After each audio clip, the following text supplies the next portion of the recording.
जय माँ वैष्णो देवी। तिरुपति बालाजी के मंदिर के बाद हिंदुस्तान में सबसे ज़्यादा यात्री माता वैष्णो देवी के दरबार में जाते हैं।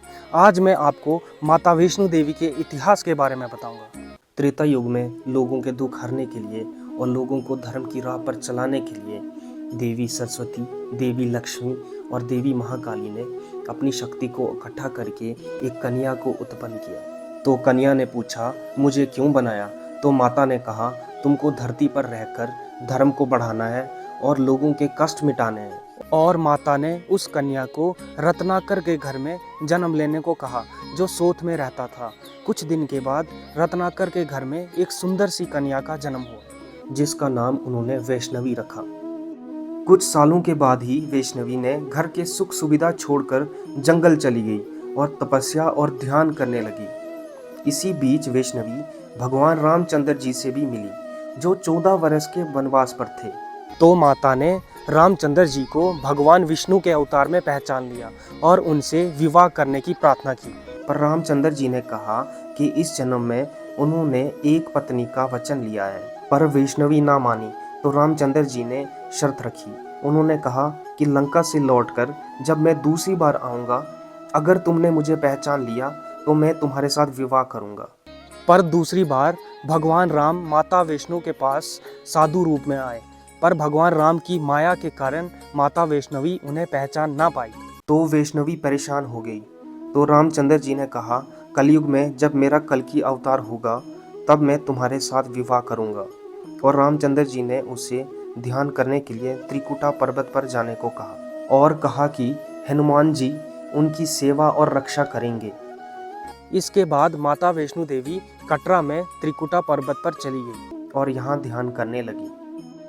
कटरा से 2 किलोमीटर दूर हंसाली गांव में माता का बहुत बड़ा भगत पंडित श्रीधर रहता था। एक दिन उसने नवरात्रि की पूजा के लिए कन्याओं को बुलाया। माता कन्या का रूप लेकर उनके बीच बैठ गई। उस कन्या ने श्रीधर को कहा कि तुम भंडारा करवाओ, और श्रीधर ने उस कन्या की बात मान ली और सारे गांव वालों को भोजन के लिए बुलाया। गुरु गोरखनाथ जी और उनके चेले बाबा भैरवनाथ जी को भी बुलाया गया। सारे लोग भोजन के लिए आ गए। कन्या एक चमत्कारी बर्तन से सबको खाना परोसती गई। जब वो बाबा भैरवनाथ के पास पहुंची तो भैरव ने कहा कि मुझे खीर नहीं चाहिए, मुझे मांस चाहिए। तो कन्या ने उसको समझाया, पर वो ना माना और वो उस कन्या के पीछे पड़ गया। माता पर्वत की तरफ भागी। हनुमान जी भी माता के साथ ही थे। कहा जाता है कि हनुमान जी को प्यास लगने पर माता ने पहाड़ पर तीर मारकर जल निकाला था, जिसमें माता ने अपने बाल धोए थे, इसलिए उसका नाम बाल गंगा पड़ा। अर्धकुंवारी की गुफा में माता ने 9 माह तक तपस्या की थी।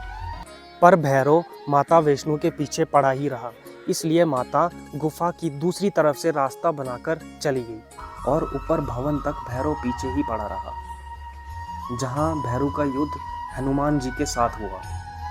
उसके बाद माता बहुत क्रोधित हुई। माता ने अपना त्रिशूल निकाला और भैरव की तरफ मारा। भैरव का सर कट गया और 3 किलोमीटर ऊपर भैरव घाटी में जा गिरा। भैरव ने माता से क्षमा मांगी तो माता ने उसे क्षमा कर दिया और साथ में एक वरदान भी दिया कि जब भी कोई मेरा दर्शन करने आएगा तो उसे तेरा दर्शन भी करना होगा। माता ने भैरव से कहा कि जो मेरा दर्शन करने के बाद तेरा दर्शन नहीं करेगा तो उसकी यात्रा अधूरी होगी। अगर माता वैष्णो देवी की कहानी पसंद आई हो तो लाइक, शेयर, सब्सक्राइब ज़रूर करें। जय माता दी।